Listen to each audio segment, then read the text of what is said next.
बिस्मिल्लाहिर्रहमानिर्रहीम। अस्सलाम वालेकुम। ये आपका अपना डिजिटल प्लेटफॉर्म है, मैं तारिक मतीन हूँ। बहुत अहम खबर आ रही है, बड़ी खबर है मिस्टर जस्टिस काजी फाइज ईसा साहब के लिए।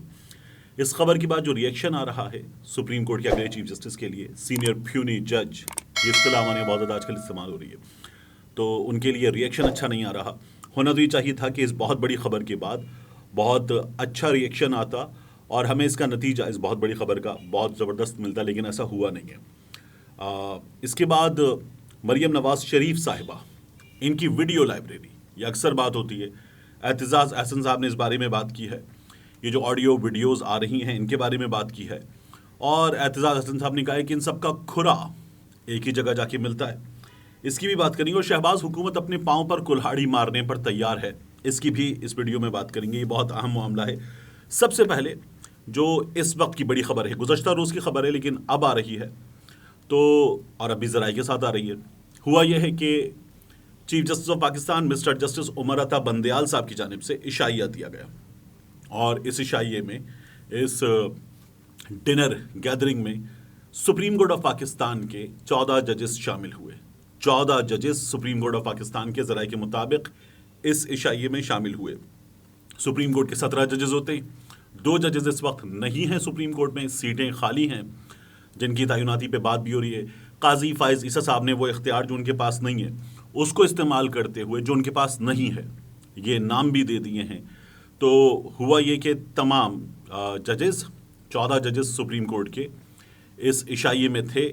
खबर ये आ रही है कि काजी फाइज ईसा साहब खुद अकेले, काजी फाइज ईसा साहब इस इशाइये में नहीं थे।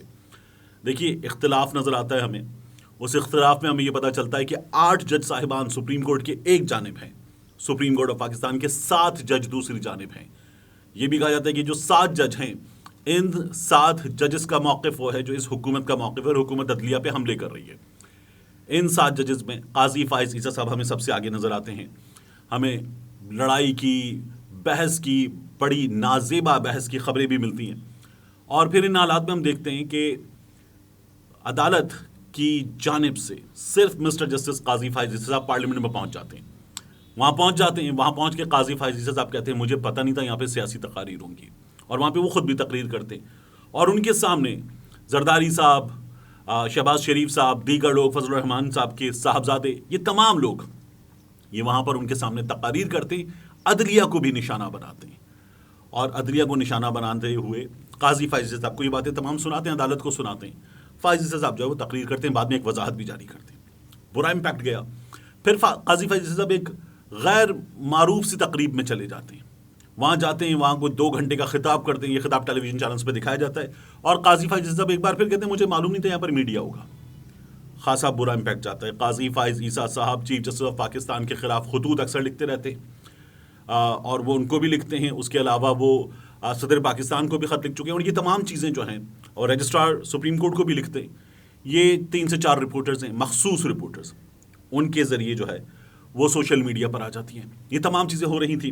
अब इन तमाम चीज़ों के दरमियान मैं ये नहीं कह रहा कि ये जो 14 जजेस आए काजी फाइज ईसा साहब के साथ खड़े हुए अगर हमें जजेस नज़र आते हैं तो वो 6 जजेस आए तो इख्तलाफ ख़त्म हो गया, मगर इम्पैक्ट बेहतर गया, और उसका हमें जो उसके बाद ऑप्टिक्स नज़र आ रहे हैं सोशल मीडिया पर वो बहुत बेहतर हैं। लेकिन काजी फाइज साहब इसमें अकेले हैं, पार्लियामेंट में अकेले थे, मीडिया से इंटरेक्शन में अकेले थे, अक्सर अकेले नज़र आते हैं। अब एक बार फिर हमें नज़र आ रहे हैं अकेले।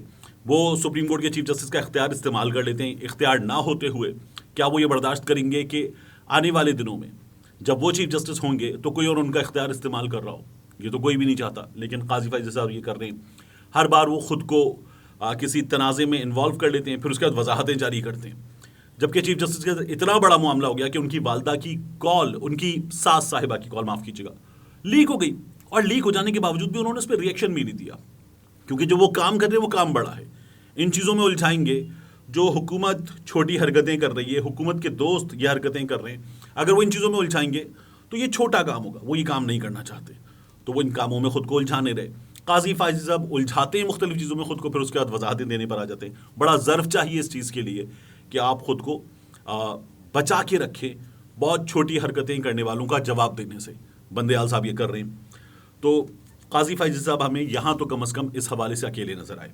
दूसरा, एतजाज़ अहसन साहब ने मीडिया से बात की है, انہوں نے کہا ہے کہ تمام آڈیوز ایک جانب سے آنا، ایک جانب ان کا اشارہ ہونا، ایک پارٹی پہ حملہ ہونا اور پھر مریم نواز شریف صاحبہ کا بار بار آڈیو ویڈیوز پر بات کرنا، یہ ایک طرف اشارہ کر رہا ہے۔ اعتزاز احسن صاحب جو بات کر رہے ہیں، اعتزاز احسن صاحب وہ بات کرتے ہوئے کہتے یہ ہیں کہ اس وقت جو از خود نوٹس پر حکومت نے اپیل کی بات کی ہے وہ ہونا چاہیے، لیکن حکومت جس طریقے سے اپیل کرنا چاہتی ہے وہ طریقہ کار غلط ہے۔ اپیل کے لیے آئین میں ترمیم کرنا پڑے گی، یہ میاں نواز شریف کے لیے حکومت کر رہی ہے۔ اور اس کے بعد وہ کہتے ہیں کہ حکومت خود مذاکرات خراب کر رہی ہے۔ رانا ثناء اللہ کہہ رہے ہیں کہ ہمیں مذاکرات کی ضرورت نہیں ہے۔ مریم نواز اشتعال انگیز باتیں کر رہی ہیں، اور آڈیو ٹیپس کے حوالے سے وہ کہتے ہیں نون لیگ کے پاس سارے ثبوت ہونا ہی سب سے بڑا اشارہ ہے۔ مریم نواز کی لائبریری میں اور نہ جانے کس کس کی آڈیو ٹیپ موجود ہے۔ اگر ٹیپنگ کوئی اور کر رہا ہے، یہ جملہ بڑا امپورٹنٹ ہے، اگر ٹیپنگ کوئی اور کر رہا ہے تو لگتا ہے کہ حکومت ان کے سامنے جھکی ہوئی ہے، اور یہ ہمیں اندازہ ہے کہ حکومت کس طرح سے ان تمام چیزوں کو پھر اس کے بعد استعمال کرتی ہے۔ ایک وزیر آتا ہے، دوسرا وزیر آتا ہے، تیسرا وزیر آتا ہے، پریس کانفرنس کرتا ہے، جو وزیر نہیں ہوتا وہ بھی پاکستان ٹیلی ویژن پہ آ کے پریس کانفرنس کرتا ہے، گندی ترین زبان کا استعمال کرتا ہے، اور یہ سب کچھ چلتا ہے۔ حکومت چلنے دیتی ہے، پیمرا چلنے دیتا ہے، عدالت پہ حملے ہوتے ہیں، اور یہ لوگ عدالت پہ ہونے والے ان حملوں کو پاکستان کے سرکاری ٹی وی پر عوام کے ٹیکس کے پیسے سے استعمال کر رہے ہیں، اور یہ چیزیں چل رہی ہیں۔ یہ حکومت ان تمام چیزوں کو اس وقت چلا رہی ہے، جو کسی بھی طور مناسب کام نہیں ہے۔ ان حالات میں ایک خبر اور آ رہی ہے کہ شہباز حکومت جو ہے وہ ایک ایگزیکٹو آرڈر کے ذریعے، ہمارے بعض صحافی دے رہے ہیں، ہمارے سستے دانشور دے رہے ہیں کہ ایک ایگزیکٹو آرڈر کے ذریعے شہباز حکومت چیف جسٹس کو، مسٹر جسٹس عمر عطا بندیال صاحب کو ان کے عہدے سے ہٹا دے گی۔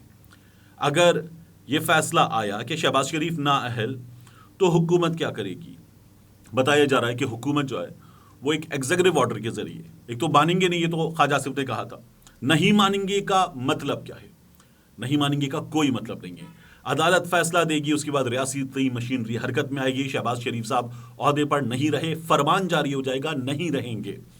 لیکن حکومت یہ باتیں مسلسل کر رہی ہے کہ ہم نہیں مانیں گے، شہباز شریف صاحب نااہل ہوں گے۔ وہ یہ کہہ رہے ہیں کہ ایگزیکٹو آرڈر کے ذریعے چیف جسٹس کو ہٹا دیا جائے گا، نہیں ہٹایا جا سکتا۔ چیف جسٹس کو ہٹانے کا طریقہ سپریم جوڈیشل کاؤنسل والا ہے، وہاں معاملہ جائے گا، وہاں سماعت ہوگی، اور وہاں سماعت ہونے کے بعد وہ گراؤنڈز جن پر انہیں ہٹانے کی بات کی گئی ہے وہ گراؤنڈز ثابت ہوں گے، تو پھر صدر پاکستان کے پاس سپریم جوڈیشل کاؤنسل کا فیصلہ جائے گا، اس پہ چڑیا بٹھائی جائے گی، اور اس کے بعد بات آگے بڑھے گی۔